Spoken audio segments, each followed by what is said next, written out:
प्यारे प्यारे दोस्तों, नमस्कार। स्वागत है आप सभी का मेरे YouTube चैनल में। और आज हम लोग बिहार बोर्ड की कक्षा 6 की पाठ्य पुस्तक को पढ़ेंगे। और ये हमारा इतिहास की पाठ्य पुस्तक है। ये चैप्टर 2 है जिसका नाम है क्या, कब, कहाँ और कैसे। आइए शुरू करते हैं। सोनी का सवाल। सोनी अपनी सहेली पिंकी के साथ टेलीविज़न देख रही थी। टेलीविज़न पर दिखाया जा रहा था कि मानव धरती पर हजारों साल से रह रहा है। सोनी सोचने लगी और पिंकी से बोली, इतने वर्षों पहले क्या हुआ, यह कोई कैसे जान सकता है। पिंकी, जो सोनी से 5 वर्ष की बड़ी थी, इसी प्रश्न का उत्तर निम्न तरीकों से देना शुरू किया। हजारों साल पहले क्या हुआ, यह कैसे पता लगाएं। कल क्या हुआ था, यह जानने के लिए हमें रेडियो, टेलीविज़न या फिर अखबार की मदद लेते हैं। 10-20 साल पहले क्या हुआ, यह हम अपने माता पिता, दादा दादी या नाना नानी से जान लेते हैं।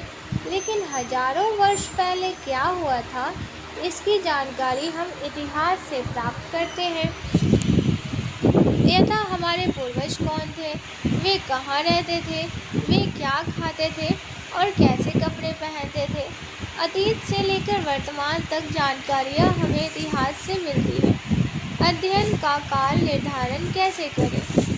अतीत से लेकर वर्तमान तक विभिन्न घटनाओं का तिथि क्रमानुसार अध्ययन एवं विश्लेषण ही इतिहास का विषय है। अध्ययन का काल निर्धारण कैसे करें। अतीत से लेकर वर्तमान तक विभिन्न घटनाओं का तिथि क्रमानुसार अध्ययन एवं विश्लेषण ही इतिहास का विषय है। इस काम में आसानी के लिए इतिहास को कालखंडों में बांटा जाता है। सामान्यतः 3 कालखंड निर्धारित किए जाते हैं, प्राचीन, मध्य एवं आधुनिक। किंतु यह ध्यान रखना आवश्यक है कि ऐतिहासिक प्रक्रिया निरंतर चलती रहती है और यह विभाजन इस प्रक्रिया में कहीं भी बाधा नहीं बनते। प्रत्येक ऐतिहासिक युग की अपनी विशेषताएं होती हैं। भारत में प्राचीन काल मानव जाति के आरंभिक क्रियाकलापों से 8वीं शताब्दी के पूर्वार्ध तक निर्धारित किया जाता है। इसके आरंभिक चरण को पूर्व ऐतिहासिक काल भी कहा जाता है, क्योंकि उस युग की घटनाओं का कोई क्रमबद्ध लिखित इतिहास उपलब्ध नहीं है। इस काल में मनुष्य ने आग एवं पहिया का उपयोग सीखा, खेती एवं पशुपालन सीखा और इसी समय गांव एवं कस्बों तथा शहरों का विकास हुआ। 6ठी शताब्दी ईसा पूर्व से सुसंगठित राज्यों का निर्माण आरंभ हुआ और कालांतर में विशाल साम्राज्यों की स्थापना हुई। 6ठी शताब्दी ईस्वी तक आते आते इन साम्राज्यों का विघटन होने लगा और पुनः छोटे छोटे राज्य अस्तित्व में आने लगे। 8वीं शताब्दी के मध्य तक ये राज्य धीरे धीरे कमजोर पड़ने लगे, परंतु व्यापार एवं नगरों का फिर से विकास हुआ। 11वीं शताब्दी तक नए सैन्य साधन और उन्नत उत्पादन तकनीक का विकास हुआ। इस्लाम के माध्यम से नई विचारधारा का भारत में आगमन हुआ और पुनः भारत में विशाल साम्राज्यों का गठन संभव हुआ। सांस्कृतिक समन्वय भी हुआ और सामाजिक सामंजस्य भी स्थापित हुआ। यह प्रक्रिया 18वीं शताब्दी के पूर्वार्ध में पुनः पतनशील अवस्था में आ गई। इसी के साथ दूसरा प्रमुख काल या मध्यकाल का अंत हुआ।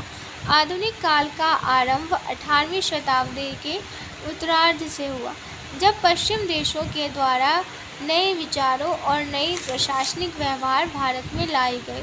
इससे शिक्षा, स्वास्थ्य, संचार व्यवस्था एवं आवागमन में विशेष प्रगति हुई।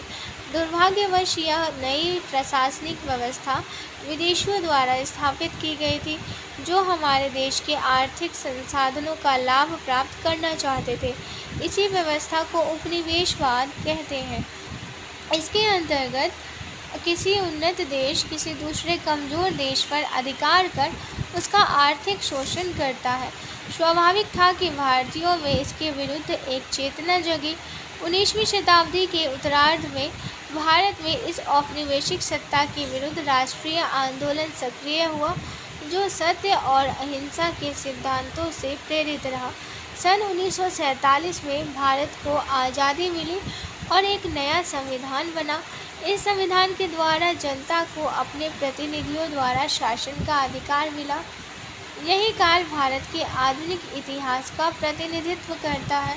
मानव जाति के इतिहास को हम कैसे जानते हैं? मानव जाति के इतिहास की जानकारी हमें कई स्रोतों से मिलती है। इनमें से एक स्रोत अतीत में लिखी गई पुस्तकें हैं। इन पुस्तकों को हम ढूंढकर पढ़ते हैं।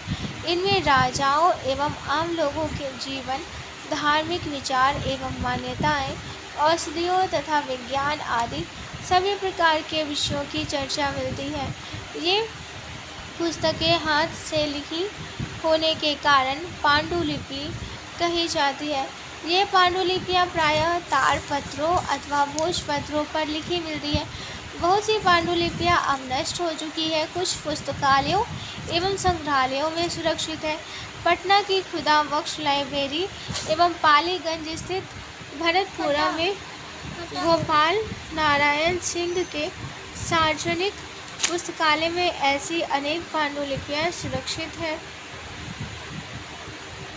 संग्रहालय और अन्य संस्थानों में भी आप पांडुलिपि देख सकते हैं। इसके अतिरिक्त लिखित स्रोतों में अनेक महाकाव्य, कविताएं एवं नाटक आदि हैं। इनमें से कई संस्कृत भाषा में लिखे गए हैं, जबकि अन्य प्राकृत, तमिल एवं कन्नड़ आदि में ताड़पत्रों पर लिखी गई पांडुलिपियाँ। हम अतीत की जानकारी अभिलेखों से भी प्राप्त करते हैं।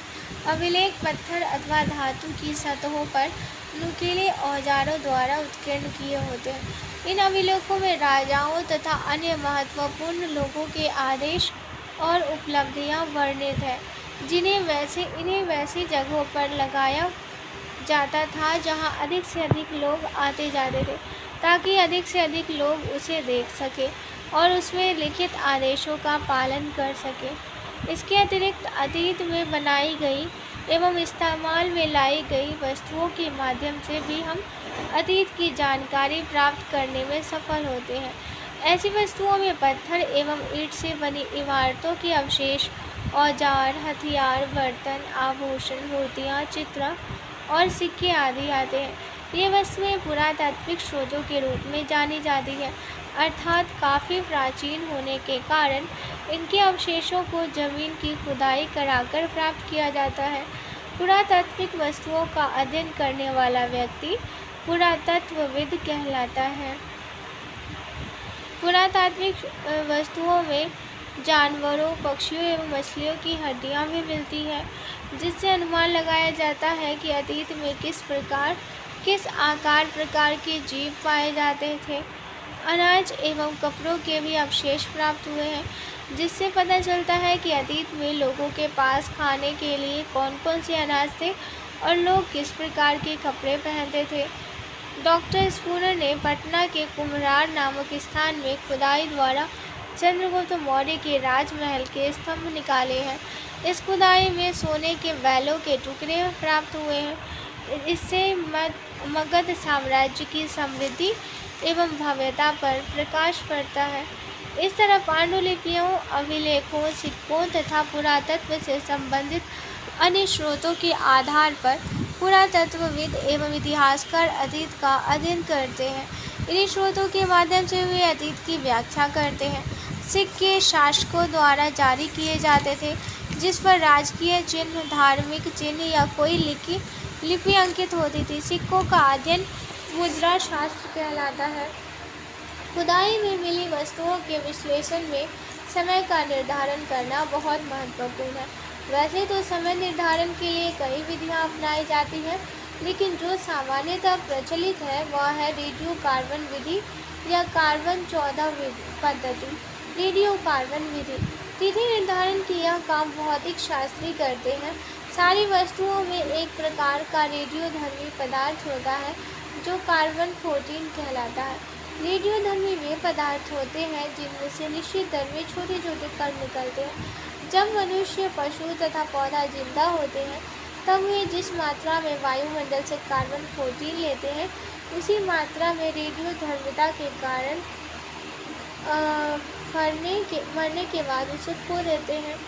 जब कोई मर जाता है वह वायुमंडल से कोई कार्बन 14 नहीं लेता, यदि वह इसे एक निश्चित दर पर खोता रहता है। भौतिक शास्त्री इसीलिए कार्बन 14 की मात्रा का पता लगाकर उस जीव की आयु निश्चित करते हैं। तिथियों का मतलब।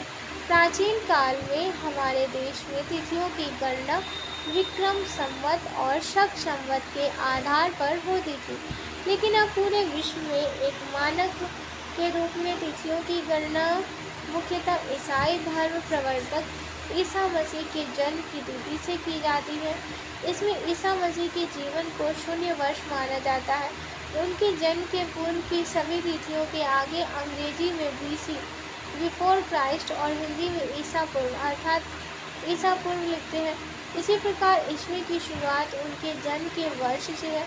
जैसे यदि कहीं 2009 ईस्वी AD एनो डोमिनी लिखा देखते हैं तो इसका तात्पर्य ईसा मसीह के जन्म के बाद के 2009वें वर्ष से है।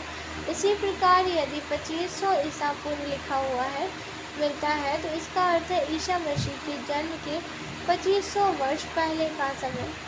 तिथि निर्धारण को इस ग्राफ से समझा जा सकता है।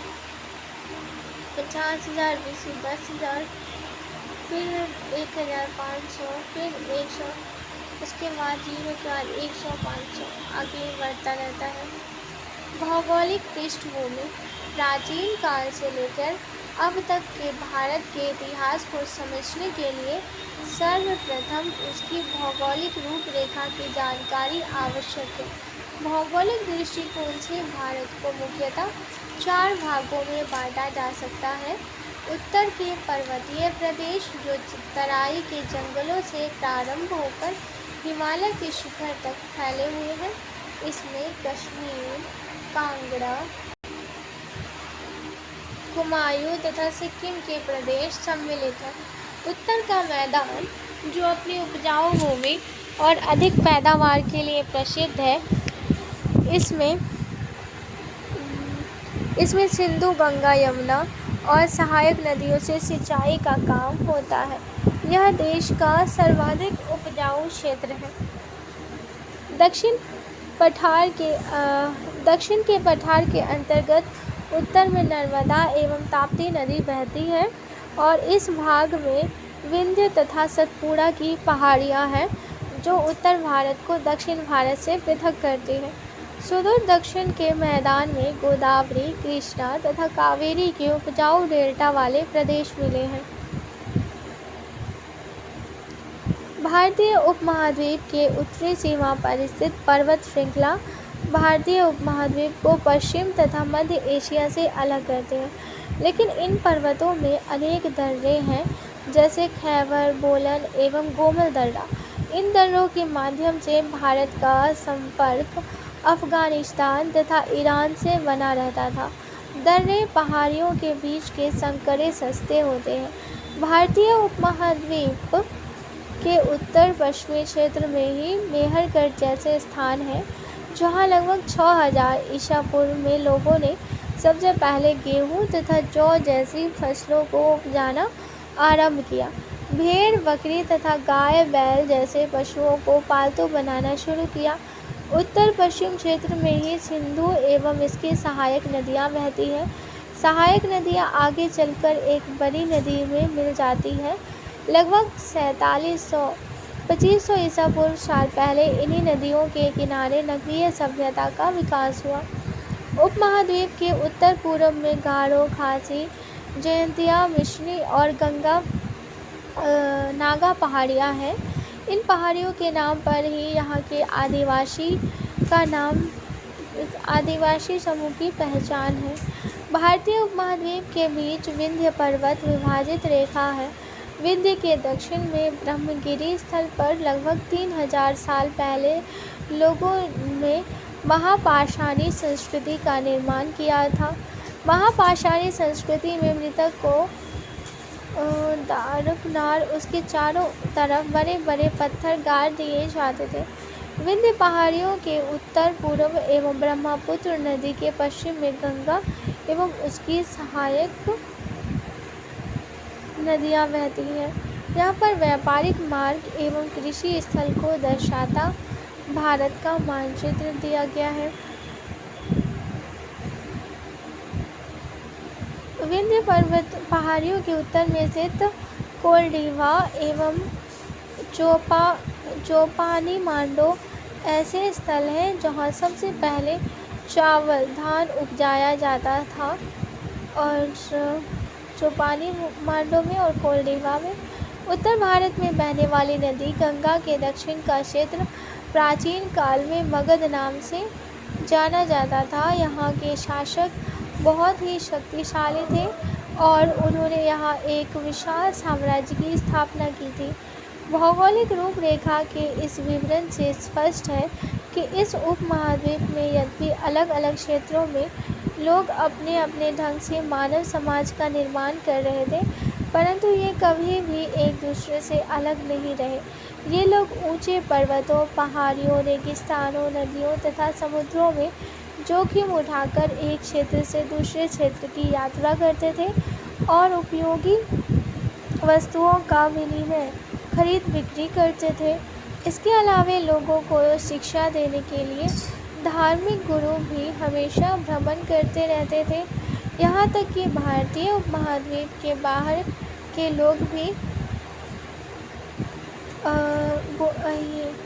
खैबर बोलने एवं गोमल के रास्ते भारत आते रहे। इसी आवागमन से हमारी संस्कृति परंपरा समृद्ध हुई। देश का नाम। हम अपने देश के लिए प्रायः इंडिया तथा भारत जैसे नामों का प्रयोग करते हैं। इंडिया शब्द इंडस से निकला है, जिसे संस्कृत में सिंधु कहा जाता है। लगभग 2500 वर्ष पहले उत्तर पश्चिम की ओर से आने वाले ईरानियों और यूनानियों ने सिंधु को हिंदोस अथवा इंडोस कहा तथा इस नदी के पूर्व में स्थित भूमि प्रदेश को इंडिया कहा। फारसी में यही शब्द हिंद एवं हिंदुस्तान जैसे नामों की उत्पत्ति का कारण था। इसी तरह एक दूसरी मान्यता के अनुसार इस देश का नाम भारत और भरत नामक मानव समूह के नाम पर पड़ा, जो उत्तर पश्चिम क्षेत्र में रहते थे। इसका उल्लेख ऋग्वेद लगभग 1500 ईसा पूर्व में मिलता है। अतः प्राप्त स्रोतों एवं साक्ष्यों के आधार पर आप प्राचीन भारत के इतिहास को आगे के अध्यायों में पढ़ेंगे। प्राचीन काल में भारत में मानव जीवन कैसा था, प्रारंभिक समाज कैसा था, इसका क्रमिक विकास कैसे हुआ, यह सब आप अगले अध्याय में पढ़ेंगे।